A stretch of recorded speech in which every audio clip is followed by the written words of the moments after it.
KP में उनकी हुकूमत भी है और टारगेट था कि 1 लाख लोग होंगे समात के जलसे में, वहाँ 2000 लोग भी नहीं थे।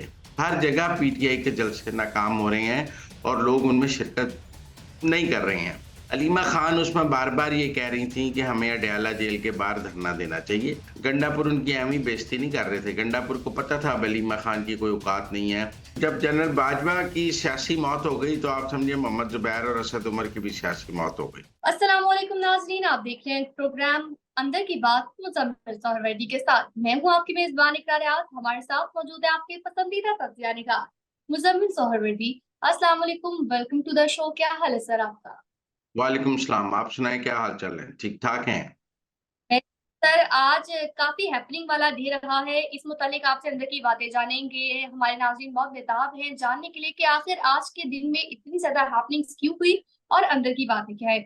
हम डिस्कस करेंगे कि जलसे कैसे रहे, क्या पीटीआई अभी भी ज़िंदा है, फिर नीमा खान की जो लड़ाई है इस मुतालिक और फिर आखिर में कि मुस्लिम लीग नून को एक बड़ा धचका, क्या कोई राह-ए-फरार है? तो पहले टॉपिक की जानिब बढ़ेंगे और सर बताइएगा कि क्या पाकिस्तान तहरीक-इंसाफ अभी भी ज़िंदा है?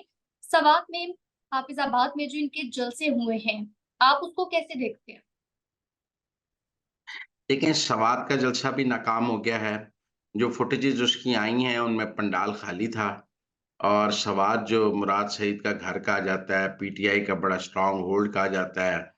केपी में उनकी हुकूमत भी है और टारगेट था कि 1 लाख लोग होंगे सवात के जलसे में, वहाँ 2000 लोग भी नहीं थे।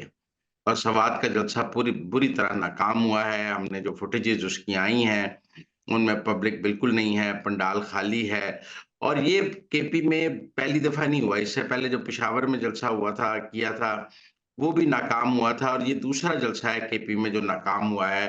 पहले पेशावर वाला नाकाम हुआ और अब सवात वाला नाकाम। इसी तरह पंजाब में हाफ़िज़ाबाद में वर्कर कन्वेंशन के नाम पर जलसा किया गया खुली जगह पे। कोई रुकावट नहीं थी, बल्कि मफरूर हमाद अज़हर भी उस जलसे में मौजूद थे। आप इस हद तक फ्री हैंड देखें कि ये रोते हैं कि हमें जलसों के लिए फ्री हैंड नहीं था। इनके मफरूर लोग भी जलसों में खिताब करते हैं और फिर वहाँ से आसानी से चले जाते हैं। इसका मतलब है कोई रुकावट नहीं थी। रुकावट होती तो हमाद अज़हर वहाँ पहुँच सकता था। जब हमाद अज़हर ने वहाँ पहुँचकर खिताब करके गायब हुआ है, तो इसका मतलब है पुलिस ने किसी को कहीं नहीं रोका। हाफ़िज़ाबाद में भी कोई ज़्यादा लोग नहीं थे। इसीलिए वहाँ पब्लिक की फुटेजेज़ इन्होंने खुद भी अपलोड नहीं की कि कितने लोग हैं, वरना पीटीआई वाले तो आपको पता है ड्रोन फुटेज, फलाँ फुटेज, मोबाइल की फुटेज, शॉट्स और ये देख लें लोग आ गए हैं। कोई कहे सवात और अहमदाबाद पे किसी ने कोई ट्वीट किया है कि अवाम का जमे गफ़ीर था, कोई निकला ही नहीं है। तो इसलिए मेरा ख़्याल है 8 फरवरी के बाद जो 21 अप्रैल को ज़िमनी इंतखाबात हुए थे, वो सारे पीटीआई पंजाब से हार गई थी। फिर मुल्तान का ज़िमनी इंतखाब भी पीटीआई मुल्तान से हार गई यूसुफ रज़ा गिलानी के बेटे से और 50,000 की लीड से हार गई। अब उनके पै दर पे जलसे भी नाकाम हो रहे हैं।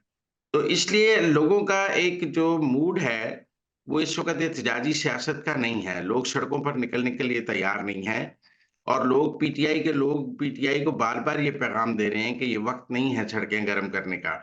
इसीलिए आप देखें कि ना केपी में जलसे कामयाब हो रहे हैं, ना पंजाब में कामयाब हो रहे हैं, ना कराची में कामयाब हो रहे हैं।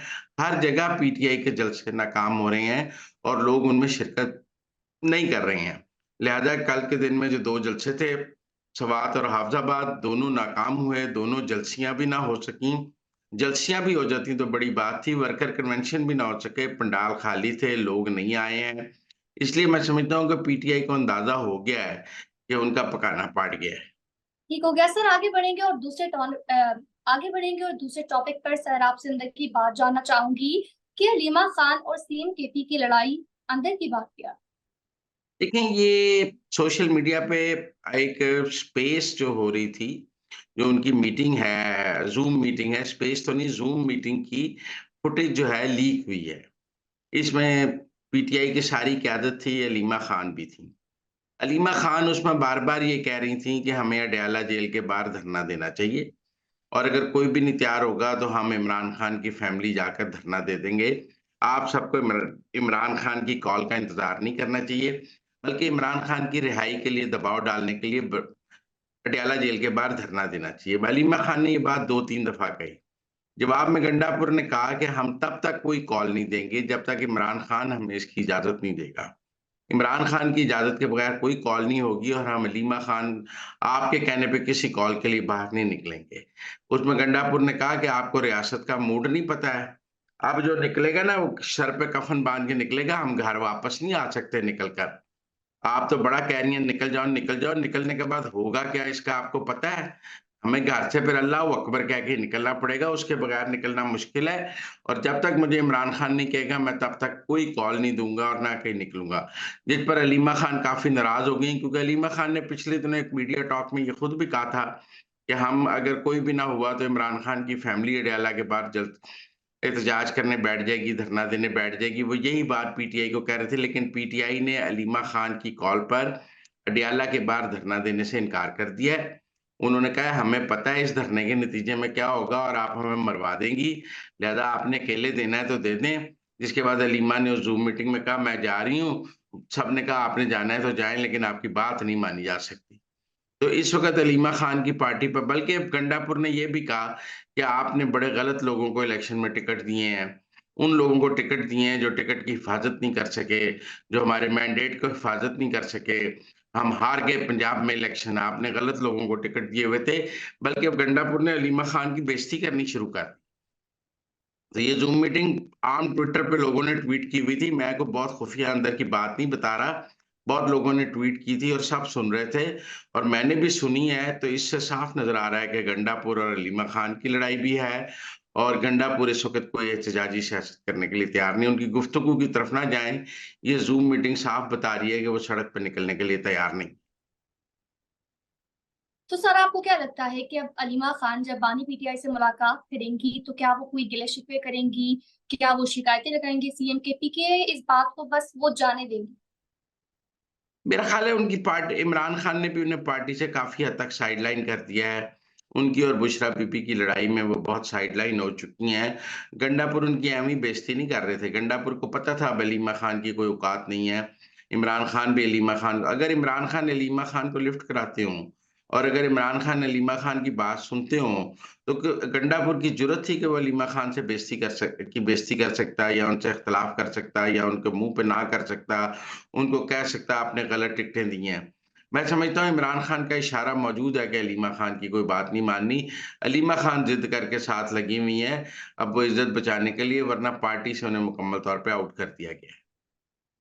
ठीक हो गया, आगे बढ़ेंगे और बात करेंगे नून लीग में आज एक बहुत बड़ा धचका देखने में आया है। मोहम्मद जुबैर ने नून लीग से अलग का ऐलान कर दिया है। क्या ये किसी किस्म का कोई राही फरार है? नहीं देखिए, मोहम्मद जुबैर की जो इम्पोर्टेंस थी ना वो जनरल बाजवा की वज़ह से थी।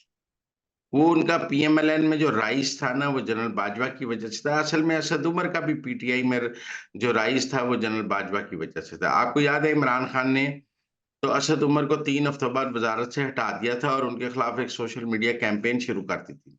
उसके बाद जनरल बाजवा उनको कोविड में लेके आए और एक मिनिस्टर बेईमानी सा बना दिया जिसने कोविड को देखा, वरना उन्हें फाइनेंस मिनिस्टर या कोई एक्टिव मिनिस्ट्री तो नहीं दी गई थी।